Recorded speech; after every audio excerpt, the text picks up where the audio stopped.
लोग हमसे गाली तुम कतई मत दो, ना हमारे नेता को दो, ना हमारे योगी को दो, ना हमारे मोदी को गाली दो, ना मुझे गाली दो। बात करो ना, क्यों कर रहे हो ऐसा? ये जो सपा का प्रत्याशी है विनय शंकर तिवारी, उसका जो बड़ा भाई है गुंडा बनता है, वो अपने को लगता है जैसे वो आर्मी खाता है। वी शंकर तिवारी जो वहाँ का सांसद रहा है, उसने ललकारा था कुछ दिन पहले कि गांव में भाजपा के कार्यकर्ता जाए तो उसको साढ़ की तरह खदेड़ लो, जैसे साढ़ खरीदा जाता है।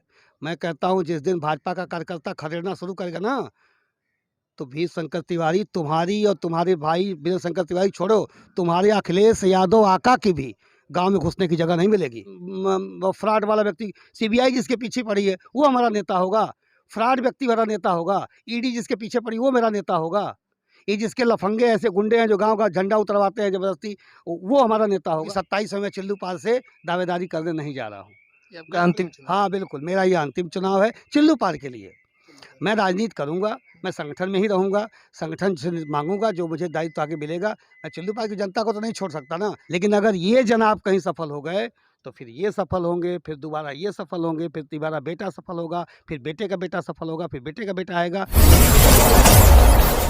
नमस्कार, आप देख रहे हैं दर्पण न्यूज नेटवर्क। मैं हूं आपके साथ चंदन मिश्रा। आज हम पूर्वी उत्तर प्रदेश के सबसे हॉट सीट माने जाने वाले विधानसभा क्षेत्र चिल्लूपार 328 विधानसभा क्षेत्र चिल्लूपार में उपस्थित हैं और आज हम बात करेंगे भाजपा प्रत्याशी श्री राजेश त्रिपाठी जी से।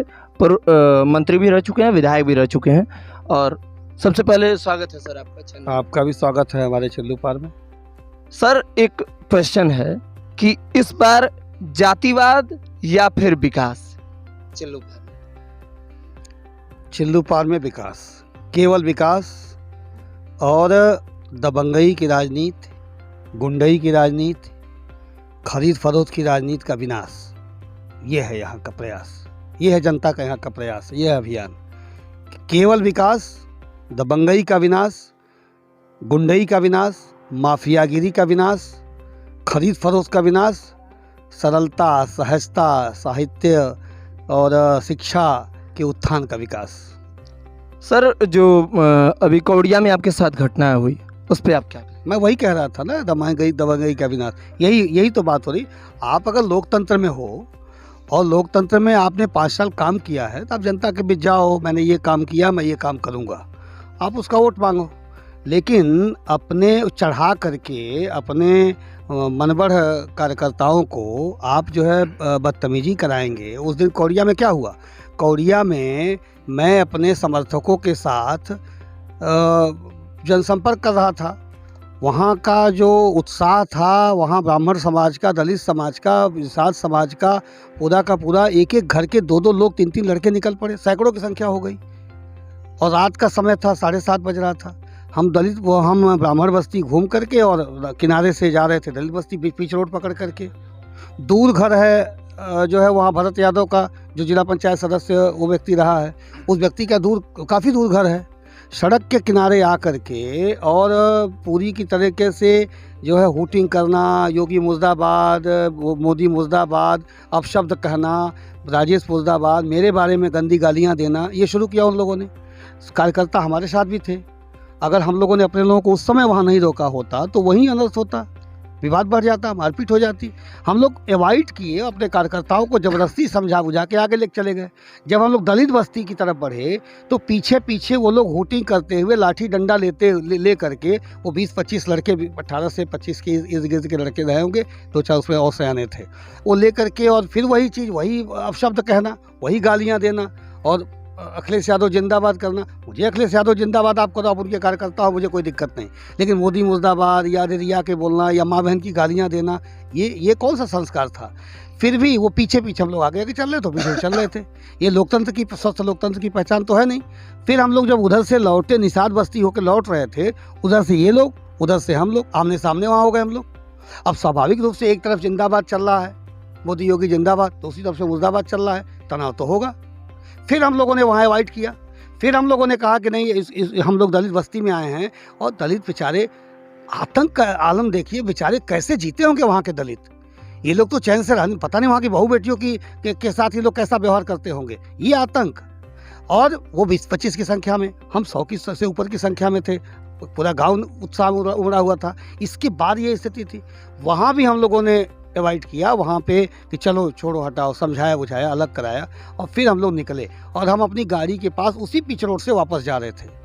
और फिर उनके दरवाजे पे जो पहुँचे हम लोग, वो लड़के तेज़ी से पुनः दौड़ते हुए वहाँ से आए और माँ बहन की गालियाँ देते हुए हमला हमारे पर करने की कोशिश किया उन्होंने। तेजी चूँकि कार्यकर्ता आगे आगे, जैसे आज यहाँ कार्यकर्ता है, कुछ कार्यकर्ता हमारे आगे चल रहे हैं, कुछ पीछे चल रहे हैं, और वो माँ बहन की गालियाँ देते हुए उन लोगों ने शुरू किया हमला।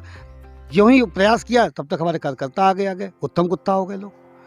रोका उन लोगों ने, मैं फिर आगे बढ़ा, हमने कहा चलो मैं तुम्हारे सामने हूँ, जो चाहो कर लो, करो तुम। फिर गालियाँ देने लगे, गाली तुम कतई मत दो, ना हमारे नेता को दो, ना हमारे योगी को दो, ना हमारे मोदी को गाली दो, ना मुझे गाली दो, बात करो ना, क्यों कर रहे हो ऐसा। ये जो चीज़ें थी, मैं ये कह सकता हूँ कि उस दिन अगर हमारे कार्यकर्ताओं ने बेहद संयम का, भाजपा के कार्यकर्ताओं ने बेहद संयम का परिचय नहीं दिया होता तो निश्चित रूप से एक बड़ी घटना वहाँ घटती। मुझे नहीं पता क्या होता, लेकिन बड़ी घटना घटती, क्योंकि चूड़ी पहन के तो कोई बैठा नहीं है। ये लोकतंत्र का हिस्सा नहीं है। और मैं कह रहा हूँ कि ऐसे लोगों को मैं भी चिन्हित कर रहा हूँ। 3 तारीख बहुत देर नहीं है, 10 तारीख बहुत देर नहीं है। और ये बिल्कुल जिस तरह की जो बदतमीजी कर रहे हैं लोग, और ये ऐसे नहीं हुआ, ये जो सपा का प्रत्याशी है विनय शंकर तिवारी, उसका जो बड़ा भाई है, गुंडा बनता है वो, अपने को लगता है जैसे वो आर्मी खाता है।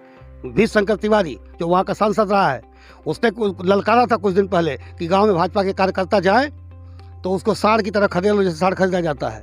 मैं कहता हूँ जिस दिन भाजपा का कार्यकर्ता खदेड़ना शुरू करेगा ना, तो वी शंकर तिवारी, तुम्हारी और तुम्हारे भाई विनय शंकर तिवारी छोड़ो, तुम्हारे अखिलेश यादव आका की भी गांव में घुसने की जगह नहीं मिलेगी। किस गलतफहमी में हो तुम? एक जात से तुम राजनीति करोगे? और यहाँ देखो, यहाँ तो यादव समाज ही यहाँ खड़ा है हमारे साथ, बड़े पैमाने। यही बौखलाहट है, क्योंकि यादव समाज भी हमारे साथ खड़ा है, मुसलमान समाज भी हमारे साथ खड़ा है, ब्राह्मण भी खड़ा है, क्षत्रिय भी खड़ा है, दलित भी खड़ा है। ये बौखलाहट है, इस नाते ये गुंडई की राजनीति कर रहे हैं। ये गुंडई की राजनीति 2007 में उनके पिताजी की खत्म हो गई, दूर कहीं दोबारा लौटे नहीं। मैं कह रहा हूँ 2022 में उनके दोनों बेटों की राजनीति भी खत्म होने जा रही है। सर एक सवाल और है कि एक शोर सुनाई पड़ रहा है, करहल से मुख्यमंत्री और बरहल से उप मुख्यमंत्री, इस पे आप क्या कहें?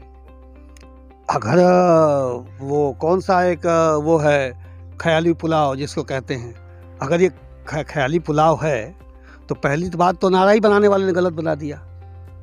ये बरहल नहीं है विधानसभा, ये चिल्लू पार है, तो वो तुकबंदी भी नहीं आती इन लोगों को। बड़ा विचित्र स्थिति है। कहते हैं कि ये वकील हैं, पढ़े लिखे हैं, लेकिन मुझे लगता है ये पप्पू हैं, ये चिल्लू पार के पप्पू हैं। इनको यही पता नहीं कि नारा कैसे लगाया जाता है।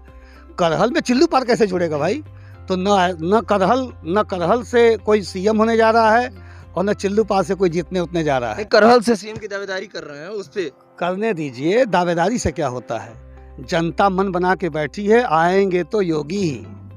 पूरी तरीके से 100% योगी आ रहे हैं, भाजपा आ रही है, और चिल्लू पार अपने बेटे राजेश त्रिपाठी को तिवारा भेजने जा रही है विधानसभा।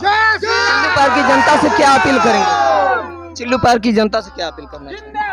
चिल्लू पार की जनता से एक ही अपील करना चाहता हूं कि जिस तरीके से पूर्वांचल एक विकास का हब बना है, सड़कें, बिजली, 24 घंटे बिजली, राशन, सारी चीज़ें और रोजगार और नौकरियां जिस तरीके से पूर्वांचल की तरफ भी आई हैं, पश्चिम में तो गया ही गया है, यहाँ भी आई हैं। वो 5 साल अगर चिल्लू पार भाजपा के कोटे में रहा होता सीट, तो आज चिल्लू पार का नक्शा बदला हुआ था। ये जो वक्त है, ये उस पिछली गलती को सुधारने का है। योगी फिर आ रहे हैं, सीएम बनने जा रहे हैं, और चिल्लू पार उसमें भागीदारी निभाए, चिल्लू पार में विकास के लिए और चिल्लू पार में दबंगई की राजनीति खत्म करने के लिए। क्योंकि दुनिया का कोई माँ बाप अपने बेटे को गुंडा, लफंगा, मवाली तो नहीं बनाना चाहता ना। तो फिर नेता हम गुंडा, मवाला, फ्रॉड वाला व्यक्ति, सीबीआई जिसके पीछे पड़ी है वो हमारा नेता होगा, फ्रॉड व्यक्ति मेरा नेता होगा, ईडी जिसके पीछे पड़ी वो मेरा नेता होगा, ये जिसके लफंगे ऐसे गुंडे हैं जो गांव का झंडा उतरवाते हैं जबरदस्ती, वो हमारा नेता होगा? नहीं होगा। इस नाते, और दूसरी बात, मैं समाजवादी पार्टी के कार्यकर्ताओं से भी कहना चाहता हूँ, मैं बसपा के भी कार्यकर्ताओं से कहना चाहता हूँ, मैं भाजपा के कार्यकर्ताओं से तो कहना ही चाहता हूँ, यहाँ तक कि अन्य दलों के छोटे छोटे जो दल हैं उनके भी कार्यकर्ता कहना चाहता हूँ। राजेश त्रिपाठी अगर जीतता है 22 में, तो 27 में किसी भी दल के किसी भी नौजवान के लिए रास्ता खुला रहेगा, क्योंकि 27 में मैं चिल्लू पार से दावेदारी करने नहीं जा रहा हूँ। ये आपका अंतिम चुनाव? हाँ बिल्कुल, मेरा ये अंतिम चुनाव है चिल्लू पार के लिए। मैं राजनीति करूंगा, मैं संगठन में ही रहूंगा, संगठन से मांगूंगा जो मुझे दायित्व आगे मिलेगा।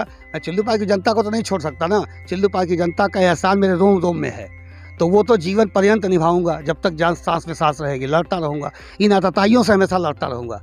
लेकिन मैं ये कह रहा हूँ कि 27 में नए अवसर मिलेंगे, लेकिन अगर ये जनाब कहीं सफल हो गए तो फिर ये सफल होंगे, फिर दोबारा ये सफल होंगे, फिर दोबारा बेटा सफल होगा, फिर बेटे का बेटा सफल होगा, फिर बेटे का बेटा आएगा, फिर ये सारे दल के युवा जिस भी दल का बढ़िया माहौल देखेंगे उसमें घुस जाएंगे और फिर जिंदाबाद जिंदाबाद नारा लगाएंगे। मतलब आपका आरोप है कि परिवारवाद होगा। वह परिवारवाद है ही है। उन्होंने खुद अपने फेसबुक पे कहा है कि 2 पीढ़ियों से हमारा परिवार जनता की सेवा कर रहा है।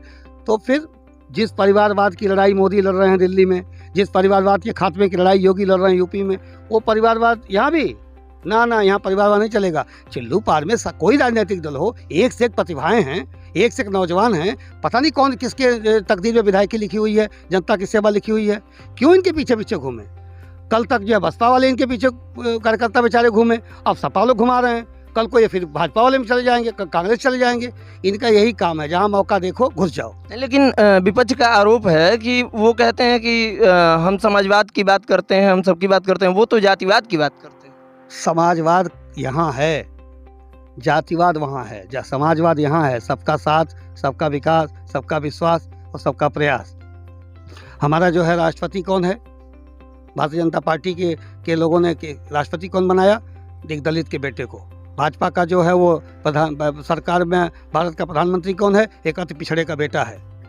रक्षा मंत्री कौन है? एक सवर्ण का बेटा है। हमारा राष्ट्रीय अध्यक्ष भारतीय जनता पार्टी कौन है? JP नड्डा हिमाचल के हैं, ब्राह्मण समाज से आते हैं। हमारे राष्ट्रीय महासचिव कौन है? बिहार के हैं, भूपेंद्र यादव आते हैं। तो हमारा प्रयास दलित हो, पिछड़ा हो, अगड़ा हो, हम तो सबको साथ लेके चलते हैं, सबको साथ लेके चलते हैं। तो ये जात की राजनीति नहीं करता, हम राष्ट्रवाद की जातिवाद की राजनीति वो करते हैं, हम राष्ट्रवाद की राजनीति करते हैं। हम ये देश निर्माण की बात करते हैं, और जब राष्ट्र के निर्माण की बात करते हैं तो उसमें सभी जातियां अपने आप समाहित हो जाती हैं। हम हिंदू मुसलमान नहीं करते। जब बिजली देते हैं 24 घंटा मुसलमान को बिजली देते हैं, यादव को भी देते हैं, दलित को भी देते हैं, सवर्ण को भी देते हैं। हम जब राशन देते हैं, हम जब रोजगार देते हैं, हम जब नौकरी देते हैं, सबको देते हैं। इसलिए जात की गंदी राजनीति ये लोग करते हैं, भाजपा नहीं करता। सर लास्ट सवाल, अब की बार कितनी बार? हमारे राष्ट्रीय नेतृत्व ने जब आदरणीय अमित शाह जी प्रभारी बन करके आए थे 2014 में उत्तर प्रदेश के, तो लोग मजाक उड़ा। उस समय सपा बसपा का गठबंधन हो चुका था और ये हो रहा था कि भाजपा तो कहीं दिख नहीं रही। तब उन्होंने जो कहा था कि हम 75 में से 2, 3, 4 सीट भले ही इधर हो रहे हैं, 70 पार करेंगे। आप देखिए, आदरणीय अमित शाह ने कहा हम 70 पार करेंगे, 70 पार किया। फिर जब हमारे राष्ट्रीय नेतृत्व ने कहा 2017 में कि हम 300 पार कर रहे हैं, तो आप देखिए 2017 में 300 पार हुआ। हमारे राष्ट्रीय जो है केंद्रीय गृह मंत्री ने कहा कि 2019 में हम सारे गठबंधनों के बाद भी, गठबंधन इसमें हुआ था, तो सारे महागठबंधन के बाद भी हम जो है वो पिछले इतिहास दोहराएंगे, और हम 65 के आसपास पहुँचे, 70 से केवल 5 कम रह गए। अब हमारे नेतृत्व ने फिर कहा है कि हम 300 के पार जा रहे हैं। तो तय जानिए, अब तक 14 जो कहा गया हुआ, 17 जो कहा गया हुआ, 19 जो कहा गया हुआ, 22 भी वही होने जा रहा है, 300 के पार। धन्यवाद।